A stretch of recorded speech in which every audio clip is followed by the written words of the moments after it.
Dear students, कल अपन ने plant anatomy का इंट्रोडक्टरी पार्ट स्टडी किया था। उसमें हमने प्लांट एनाटॉमी क्या होती है, उसमें हमें किन किन चीज़ों का अध्ययन करना पड़ता है। इसी क्रम में आगे बढ़ते हुए हम सबसे पहले अध्ययन करेंगे मेरिस्टेमेटिक टिश्यूज़ का, जिन्हें कि हम विभज्योतक कोशिकाएं भी कहते हैं। मेरिस्टेमेटिक टिश्यूज़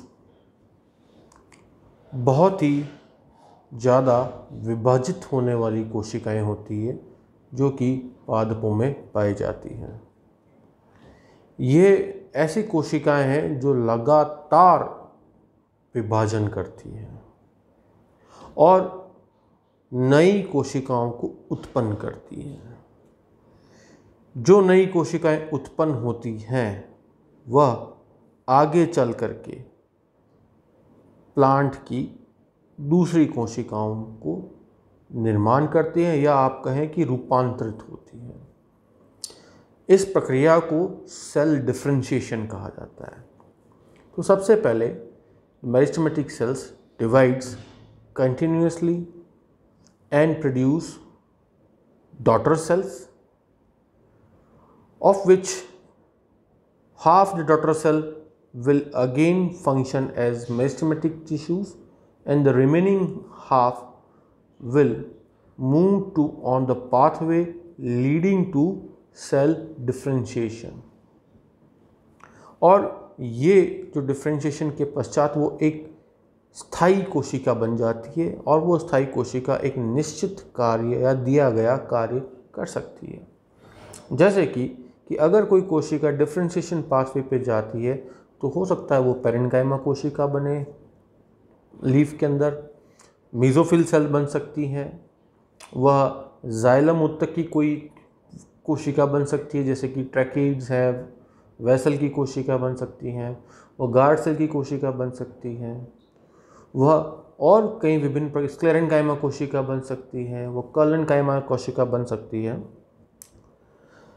ये आमतौर पर देखा गया है कि जो विभज्योतक कोशिकाएं हैं वो आकार में छोटी होती है, उनमें वैक्यूल रिक्तिकाएं जो पाई जाती हैं बहुत ही छोटी होती हैं, और जो विभाजित होने के बाद जो नई कोशिकाएं निर्मित होती हैं जो डिफरेंशिएशन की तरफ जाती है वो आकार में बड़ी होती हैं। जब वो सेल मैच्योर होती बड़ी होती है तो उनकी आकार भी विभज्योतक कोशिकाओं से काफ़ी बड़ा होता है और उनका अधिकतर जो कोशिकाओं का जो स्पेस है वो रिक्तिकाओं द्वारा, वैक्यूल्स द्वारा कवर अप होता है। जैसे कि ये स्लाइड बता रही है कि प्लांट मेरिस्टेम्स क्या है। They are fountain of youth. Fountain of youth का मतलब ये है कि ये वह कोशिका हैं जिससे पूरे प्लांट की नई कोशिकाओं का निर्माण होता है। ये वह कोशिकाएं हैं जो कि भ्रूणीय कोशिकाएं हैं। आप जब प्लांट का अध्ययन करेंगे, जब प्लांट का भ्रूण विज्ञान का अध्ययन करेंगे तो ये पाएंगे कि जब आप उसका जीवन चक्र देखेंगे तो रिप्रोडक्शन के बाद, लैंगिक जनन के बाद जायगोट का निर्माण होता है। वो जायगोट फिर धीरे धीरे एम्ब्रियो भ्रूण का निर्माण करता है। वह भ्रूण का निर्माण आखिरकार किस में होता है? सीड के अंदर। जब फेवरेबल कंडीशन आ जाती है, फेवरेबल कंडीशन मतलब ये है कि जो उस बीज से जो नया अंकुरित पौधा जो निकलेगा, प्लांट निकलेगा, जो सीडलिंग निकलेगा, उसको पर्याप्त मात्रा में पोषक तत्व मौजूद हो, पर्याप्त मात्रा में पानी उपस्थित हो, टेम्परेचर प्रॉपर हो, तभी सीड जर्मिनेशन होता है। तो सीड कोट क्या करता है कि वो डॉर्मेंसी को भी मेंटेन करता है। अगर ज़्यादा गर्मी का समय तो सीड जर्मिनेट नहीं होना चाहिए, जब बारिश आएगी तभी सीड जर्मिनेट होगा। तो उस समय जब भ्रूण का निर्माण हो जाता है तो भ्रूण में आप ये देखेंगे कि एक पार्ट जिसे हम कहते हैं प्रांकुर और एक को कहते हैं मूलांकुर। प्रांकुर को कहा जाता है प्ल्यूमूल और उसको कहते हैं मूलांकर को कहते हैं रेडिकल। प्ल्यूमूल भाग से संपूर्ण शूट सिस्टम का निर्माण होता है और रेडिकल भाग से संपूर्ण रूट सिस्टम का निर्माण होता है। तो उस समय जो प्ल्यूमूल और रेडिकल में जो कोशिका है वो भ्रूण की कोशिका है। इन कोशिकाओं पे ही दायित्व है कि वो आगे चल कर के प्लांट के शूट सिस्टम की और रूट सिस्टम की समस्त कोशिकाओं का, मैच्योर कोशिकाओं का निर्माण करती है। तो एक तो ग्रोथ जो है, वृद्धि जो है प्लांट में, तो प्लांट की जो भ्रूणीय ग्रोथ है, एम्ब्रियोनिक डेवलपमेंट को दो भागों में बांटा जा सकता है। एक है प्री एम्ब्रियोनिक ग्रोथ और एक है post embryonic growth. Pre embryonic growth में क्या होता है कि इस प्रकार से एम्ब्रियो का निर्माण होता है, रूट एपिकल प्ल्यूमूल और रेडिकल का। और पोस्ट एम्ब्रियोनिक ग्रोथ मतलब सीड जर्मिनेशन के बाद वो ग्रोथ स्टार्ट होती है। और ऐसा नहीं कि ये बहुत बड़ा डिफरेंस प्लांट और एनिमल में है कि एनिमल्स में एम्ब्रियोनिक ग्रोथ जो है वो at the time of gestation period चलती रहती है, और मैक्सिमम एम्ब्रियोनिक ग्रोथ मतलब जिसके तहत ऑर्गन्स का निर्माण होता है, ऑर्गन सिस्टम्स का निर्माण होता है, वो संपूर्ण हो जाती है प्रेगनेंसी काल में या जेस्टेशन टाइम पीरियड के अंदर। जब बर्थ होता है तो वो ज़्यादातर उसके अंदर बॉडी साइज में इंक्रीज होती है एनिमल्स के अंदर। ऐसा नहीं है कि जो एम्ब्रियोनिक स्टेम सेल्स हैं, एम्ब्रियोनिक कोशिकाएं हैं, वो ताउम्र एनिमल्स के अंदर रहेगी और नई कोशिका या नए ऑर्गन्स का गठन करती रहेगी। हालांकि कुछ कोशिकाएं होती हैं एनिमल्स के अंदर जो कि नई कोशिकाओं को उत्पन्न करती है, बट उन्हें हम प्लूरीपोटेंट स्टेम सेल्स कहते हैं। जबकि प्लांट के अंदर ये टेंडेंसी होती है कि कोई भी कोशिका, प्लांट की कोई भी कोशिका भ्रूण की या जायगोट की कोशिका की तरह बिहेव कर सकती है। मतलब उसके अंदर जायगोटिक पोटेंशियल होता है। जायगोटिक पोटेंशियल मतलब ऐसी कोशिका जो कि संपूर्ण जीव का निर्माण कर सके, संपूर्ण जीव के अंदर समस्त कोशिकाओं, समस्त ऑर्गन्स का निर्माण कर सके। तो मतलब उस कोशिका के अंदर जायगोट का पोटेंशियल है, क्योंकि जायगोट क्या एक सिंगल सेल होती है और उसी जायगोटिक सेल से संपूर्ण जीव का निर्माण होता है।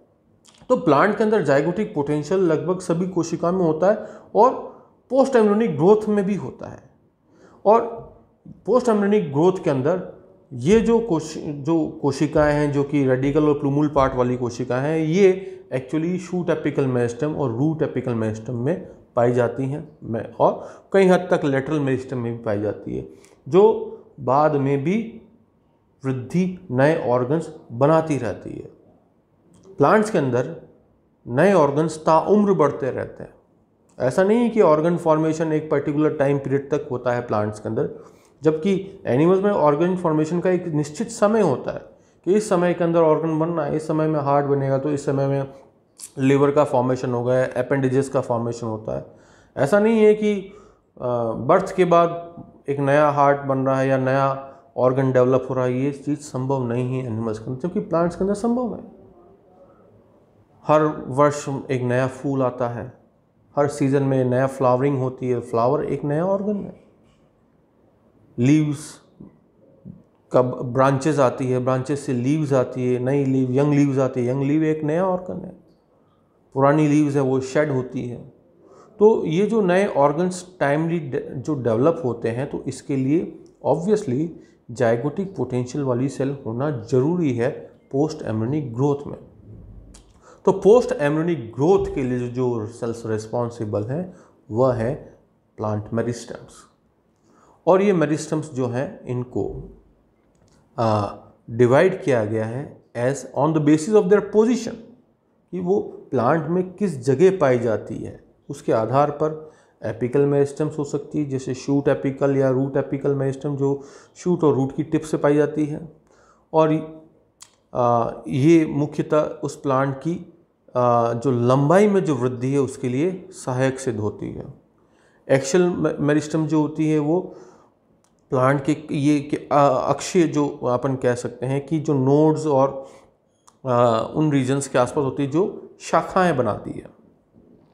लेटरल मेरिस्टेम्स ये प्लांट की चौड़ाई में जो वृद्धि होती है, तने की जो चौड़ाई में वृद्धि है, उसके लिए लेटरल मेरिस्टम्स जिम्मेदार होती हैं। तो आप देख सकते हैं कि 3 मुख्य प्रकार की मेरिस्टम्स आपको आप पाई जाती है। Apical meristems, axial meristems. Axial मतलब कक्ष में, जैसे एक तना और ब्रांच है, उसके कक्ष के अंदर जो कक्षस्थ कलिकाएँ जो होती हैं, वो नई शाखाएँ, नई लीफ, नए फ्लावर उसका निर्माण कर सकती है। लैटरल मेरिस्टम्स उसकी थिकनेस में वृद्धि करती है। तो मेरिस्टम का जो क्लासिफिकेशन, उसके कई सारे आधार हैं। उसका आधार है उत्पत्ति, दैट इज ओरिजिन। मेरिस्टम्स के वर्गीकरण का, विद्युत कोशिकाओं के वर्गीकरण का एक दूसरा आधार उसकी पोजीशन भी है, और एक तीसरा आधार है कि उन विभज्योतक कोशिकाओं में विभाजन का तल क्या रहता है, जिसे हम प्लेन ऑफ डिवीजन कहते हैं। जहाँ तक उत्पत्ति की बात है कि इन विभज्योतक कोशिकाओं की उत्पत्ति कहाँ होती है, उसके आधार पर मेरिस्टम्स को वर्गीकृत किया जाता है as a promeristem, primary meristem and secondary meristem. Promeristems वह मेरिस्टम्स हैं जो सबसे पहले उत्पन्न होती है।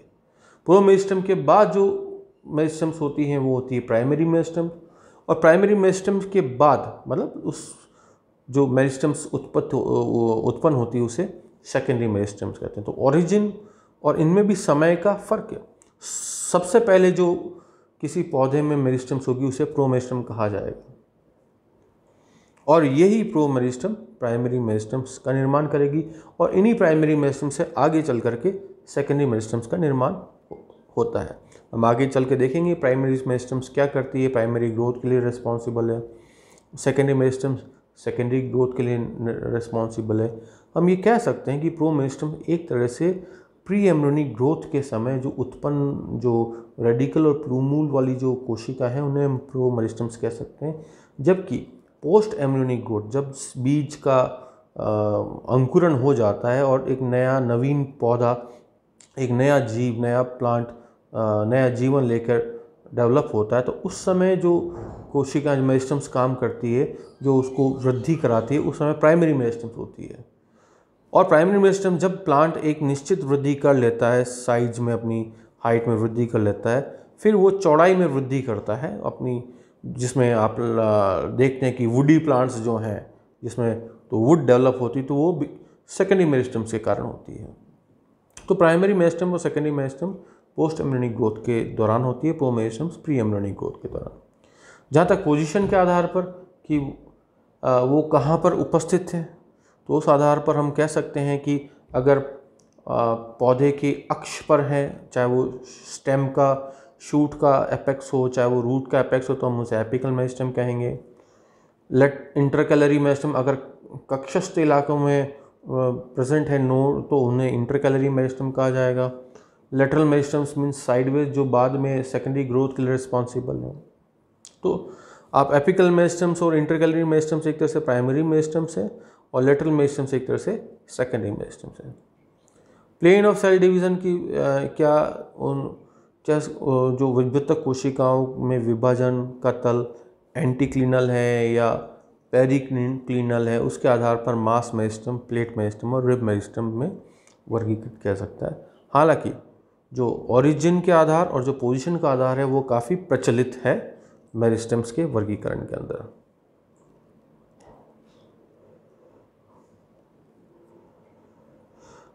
अब इसमें दर्शाया गया है कि मेरिस्टम्स क्या है। मेरिस्टम्स ऐसी कोशिकाओं का समूह है, पॉपुलेशन का मतलब समूह है, जो कि छोटी हैं, आइसोडायमेट्रिक मतलब जिनका डायमीटर या आप यूँ समझ लीजिए कि वो राउंड सेल्स हैं, गोल है। कोई भी वस्तु जो गोल होती है उसका डायमीटर किसी भी जगह से देखो तो बराबर आता है, तो आइसोडायमेट्रिक सेल्स होती है, और उसके पास एम्ब्रियोनिक कैरेक्टरिस्टिक होती है। एम्ब्रियोनिक कैरेक्टरिस्टिक मतलब भ्रूणीय जो लक्षण है, और भ्रूणीय लक्षण कोशिका में मतलब वो कोशिका विभाजित होकर के एक नई प्रकार की कोशिका का निर्माण करना, यही भ्रूणीय कैरेक्टरिस्टिक होती है। अगर एक को जैसे पेरेन्काइमा कोशिका डिवाइड होकर वापस 2 पेरेन्काइमा पुत्री कोशिका बना रही है, तो वो भ्रूणीय लक्षण नहीं कहलाएगा, वो पैरेन्काइमा को अगर एक कोशिका डिवाइड हुई तो दो विभिन्न प्रकार की कोशिका बनेगी, एक तो पुनः उसी तरह का कार्य करेगी और दूसरा आगे चल करके एक दूसरा कार्य करेगी या उसकी आकार में, उसकी कार्य में कई बदलाव होंगे, जिसको मैंने कहा सेल डिफरेंशिएशन। तो मेरिस्टेम्स क्या है?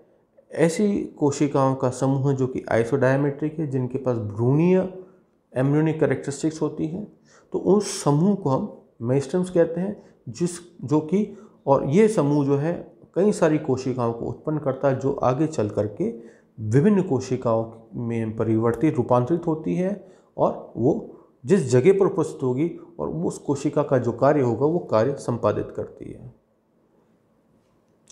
सबसे पहले हम देखेंगे एपिकल मेरिस्टेम्स में। तो एपिकल मेरिस्टेम्स में हम स्टडी करेंगे शूट एपिकल मेरिस्टेम और रूट एपिकल मेरिस्टेम।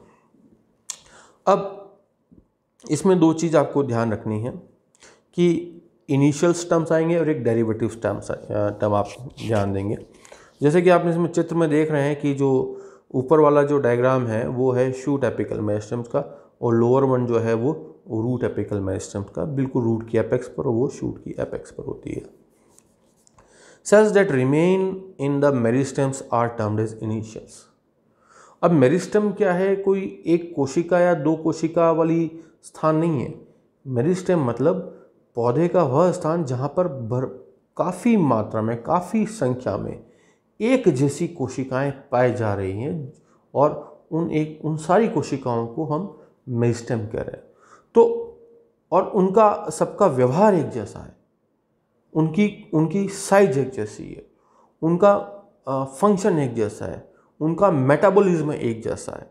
तो उन सब कोशिकाओं और ख़ास करके जो कि उस भाग में रहती है जिसको मेरिस्टेम कह रहे हैं, विभज्योतक वाला जो भाग है एपिकल मेरिस्टेम वाला, उनको हम कहेंगे इनिशियल। और बाद में आती है डेरिवेटिव्स। इनिशियल्स से जब इनिशियल कोशिकाएं विभाजित होगी, कोई भी कोशिका विभाजित होगी और ख़ास करके अगर वो विभाजन माइटोसिस प्रकार का है, जिसको हम कहते हैं समसूत्री विभाजन, तो जब एक कोशिका विभाजित होती है, समसूत्री विभाजन करती है, तो उससे दो कोशिकाएं बनती है। अगर अर्धसूत्री विभाजन हो तो चार कोशिकाओं का निर्माण होता है, पर यहाँ पर अर्धसूत्री विभाजन नहीं होता। अर्धसूत्री विभाजन हमेशा जब लैंगिक जनन होता है उस समय अर्धसूत्री विभाजन होता है और वह विभाजन आवश्यक है युग्मकों के गैमेट्स के निर्माण के लिए। बाकी प्लांट की एंटायर वेजिटेटिव लाइफ में, उसकी वेजिटेटिव लाइफ में हमेशा आपको माइटोसिस ही मिलेगा, समसूत्री विभाजन ही मिलेगा। तो जब समसूत्री विभाजन होगा तो उससे दो प्रकार की कोशिकाएं, इनिशियल से दो प्रकार की कोशिकाएं मिलेगी। एक कोशिका तो पुनः इनिशियल का काम करेगी, पर दूसरी कोशिका है उस जगह से जहाँ पर कि विभज्योतक कोशिकाएं पाई जाती है, वहाँ से डिफरेंट मूव करेगी, डिस्प्लेस होगी और आगे जाके डिफ्रेंशिएट होगी इनटू अ न्यू सेल, एक अलग विभिन्न प्रकार की कोशिकाओं में परिवर्तित हो जाएगी, जो कि अपनी इनिशियल कोशिका से भिन्न होगी। आकार में भिन्न हो सकती है, साइज में भिन्न हो, उसकी शेप में साइज में भिन्न हो सकती है, कार्य में भी भिन्न हो सकती है। तो उस चीज़ को हम कहेंगे सेल डिफरेंशिएशन। तो डेरिवेटिव्स हमेशा इनिशियल से ही प्राप्त होते हैं और डेरिवेटिव्स एक नई कोशिका, प्लांट के अंदर एक नई कोशिका का निर्माण करती है, चाहे वो मीजोफिल सेल हो, जाइलम की कोई पैरेन्काइमेटस सेल हो, फ्लोएम की पैरेन्काइमेटस सेल हो, सीव सेल हो, ट्रैकीड हो, वेसल हो, स्क्लेरेन्काइमा हो, कोलेन्काइमा हो। तो ये सब डेरिवेटिव्स हैं। इनिशियल्स क्या है? मेरिस्टेम्स। एक इंपॉर्टेंट चीज़ है टोटीपोटेंसी। जब आप प्लांट का डेवलपमेंट स्टडी करेंगे, जब एम्ब्रियोनिक डेवलपमेंट आप पढ़ेंगे, भ्रूणीय जो विज्ञान है पादपों का जब स्टडी करेंगे, तो एक टर्म आपको हमेशा ध्यान रखना होगा, वो है टोटीपोटेंसी। टोटीपोटेंसी का मतलब है टोटल पोटेंसी। यहाँ पोटेंसी का मतलब आप ये समझ सकते हैं कि किसी सेल का पोटेंशियल मतलब उसके अंदर क्या क्षमता है कि प्लांट की एक मैं यहाँ डेरिवेटिव सेल की सपोज बात करता हूँ कि अगर एक इनिशियल से एक डेरिवेटिव सेल बन गई, तो क्या वो डेरिवेटिव सेल अब आगे चल कर के क्या उसी रूप में कार्य करेगी, वैसे वो कार्य करेगी, पर हम अगर उसको ऐसा माहौल दें, ऐसा एनवायरनमेंट दिया जाए कि वह पुनः एक इनिशियल की तरह वर्क करके और जाइगोट की तरह बिहेव करे और एक नया प्लांट के अंदर, नया प्लांट में एक न्यू प्लांट को अराइज करे, जो कोई टिश्यू कल्चर में किया जा सकता है। तो टोटीपोटेंसी का मतलब ये हुआ कि प्लांट की हर एक सेल के पास ये टेंडेंसी या पोटेंसी है कि वो जाइगोट की तरह बिहेव करे। और जैसे मैंने बताया कि जाइगोट मतलब वह कोशिका जो संपूर्ण जीव का निर्माण करती है। उस कोशिका से ही तो उस जीव की समस्त कोशिकाओं का निर्माण होता है। तो यह पोटेंशियल जो है प्लांट्स के अंदर होता है। जैसे कि प्लांट डेवलपमेंट में देखेंगे, इनिशियल जो एक कोशिका है, इनिशियल मतलब मेरिस्टेमेटिक कोशिका है, उसका समसूत्री विभाजन हुआ, समसूत्री विभाजन से 2 कोशिकाएं बनेगी, एक पुनः इनिशियल का कार्य करेगी और एक डेरिवेटिव का कार्य करेगी, और वापस वो इनिशियल विभाजित होगी तो वो ये एक इनिशियल बनाएगी, एक डेरिवेटिव बनाएगी। जबकि डेरिवेटिव वापस पुनः अगर इनिशियल की तरह वर्क करे तो मतलब उसके अंदर टोटल पोटेंशियल है। टोटीपोटेंसी ये एक यूनिक, एक अभिलाक्षणिक लक्षण है पादपों के अंदर, जबकि एनिमल्स के अंदर टोटीपोटेंसी नहीं पाई जाती है। टोटीपोटेंसी सिर्फ जाइगोट में ही होती है और वो उसको हम कहते हैं जाइगोटिक पोटेंशियल कहते हैं। हाँ, उनमें प्लूरीपोटेंसी होती है, मतलब कुछ कोशिकाओं के अंदर इतनी पोटेंशियल होता है कि वो कुछ रेस्ट्रिक्टेड सेल्स का डिफ्रेंशिएट करके बना सकती है। जैसे कि HSC हीमेटोपोइटिक स्टेम सेल जो बोन मैरो में होती है। हीमेटोपोइटिक जो स्टेम सेल है उस कोशिका के अंदर इतना पोटेंशियल है कि वो विभिन्न प्रकार की रक्त में पाई जाने वाली, ब्लड के अंदर पाई जाने वाली कोशिकाएं बना सकती है। वो T सेल बना सकती है, वो B सेल बना सकती है, वो RBC बना सकती है, वो विभिन्न प्रकार की WBC बना सकती है। पर वह हीमेटोपोइटिक स्टेम सेल संपूर्ण एनिमल की कोशिकाएं नहीं बना सकती। अब अपन देखेंगे शूट एपिकल मेरिस्टम्स। तो ये आप देखेंगे शूट एपिकल मेरिस्टम क्या है? Centre for post embryonic growth and development. यह वह स्थान है, ये वह जगह है, यह वह रीजन है पौधे का जहाँ पर पोस्ट एम्ब्रियोनिक ग्रोथ। आप ये बात क्लियर कर लें, जब तक बीज के अंदर एम्ब्रियो है वो प्री एम्ब्रियोनिक ग्रोथ है। जैसे ही बीज का स्फुटन हुआ, सीड जर्मिनेट हुआ और प्लांटलेट बाहर आया, तब जो ग्रोथ चालू होगी उस ग्रोथ को कहा जाएगा post embryonic growth. Shoot apical meristem is sources of all primary meristems. अच्छा, पोस्ट एम्ब्रियोनिक ग्रोथ में देखेंगे तो 2 मुख्य मेरिस्टम्स कहलाएगी, फिर अपन डिवाइड करेंगे। तो प्राइमरी मेरिस्टम्स और सेकेंडरी मेरिस्टम। तो प्राइमरी मेरिस्टम्स का जो मुख्य स्रोत क्या है? Shoot apical meristem. जैसे कि प्रोटोडर्म है, ग्राउंड मेरिस्टम है, प्रोकैम्बियम है। प्रोटोडर्म क्या करेगा? एपिडर्मिस बनाएगा। अगर आप उसका TS काटेंगे स्टेम का, ग्राउंड मेरिस्टम मिल ग्राउंड टिश्यूज बनाएगा। और प्रोकैम्बियम कैम्बियम रिंग बनाएगा। कैम्बियम बाद में जाइलम और फ्लोएम का निर्माण करता है। तो इस शूट एपिकल मेरिस्टम से लीव्स का निर्माण होता है, ब्रांचेस का निर्माण होता है, टेंड्रिल्स का निर्माण होता है, थॉर्न्स का निर्माण होता है।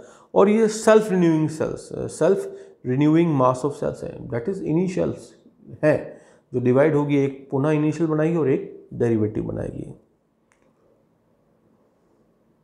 इस चित्र में आप देख सकते हैं कि ये अरेबिडोप्सिस का चित्र है, थलियाना, जो कि एक मॉडल ऑर्गन है प्लांट का। इस पर काफ़ी रिसर्च वर्क इस पौधे पर हुआ है। तो आप इसकी टिप पे देख सकते हैं, जो कि 1 mm का दिख रहा है यहाँ पे ऊपर वाला जो चित्र है जिसमें ग्रीन, तो कई सारी कोशिकाएं, छोटी छोटी कोशिकाएं दिख रही है, वो शूट एपिकल।